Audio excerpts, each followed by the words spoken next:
সমগ্ৰ বিশ্বতে আতংক সৃষ্টি কৰা মহামাৰী কৰোনা ভাইৰাছৰ পৰা আঁতৰি থাকিবলৈ ৰাইজ বৰ্তমানে সজাগ সচেতন হৈছে। যদিও গ্ৰামাঞ্চলৰ ৰাইজে কৰোনা ভাইৰাছৰ প্ৰতি ল'বলগীয়া সতৰ্কতা এতিয়াও মানি চলা নাই।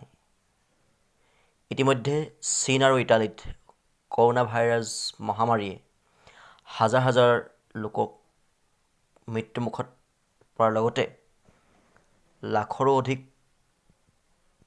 লোক আক্ৰান্ত হৈছে। গতিকে অসমৰ ৰাইজে ইয়াৰ পৰা শিক্ষা লওক।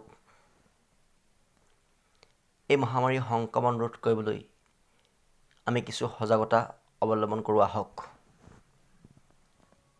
আমি সদৌ অসম মটক যুৱ ছাত্ৰ পৰিষদে আমি আমাৰ অসমৰ ৰাইজক আমি সজাগ হ'বৰ বাবে আমি আহ্বান জনাইছোঁ।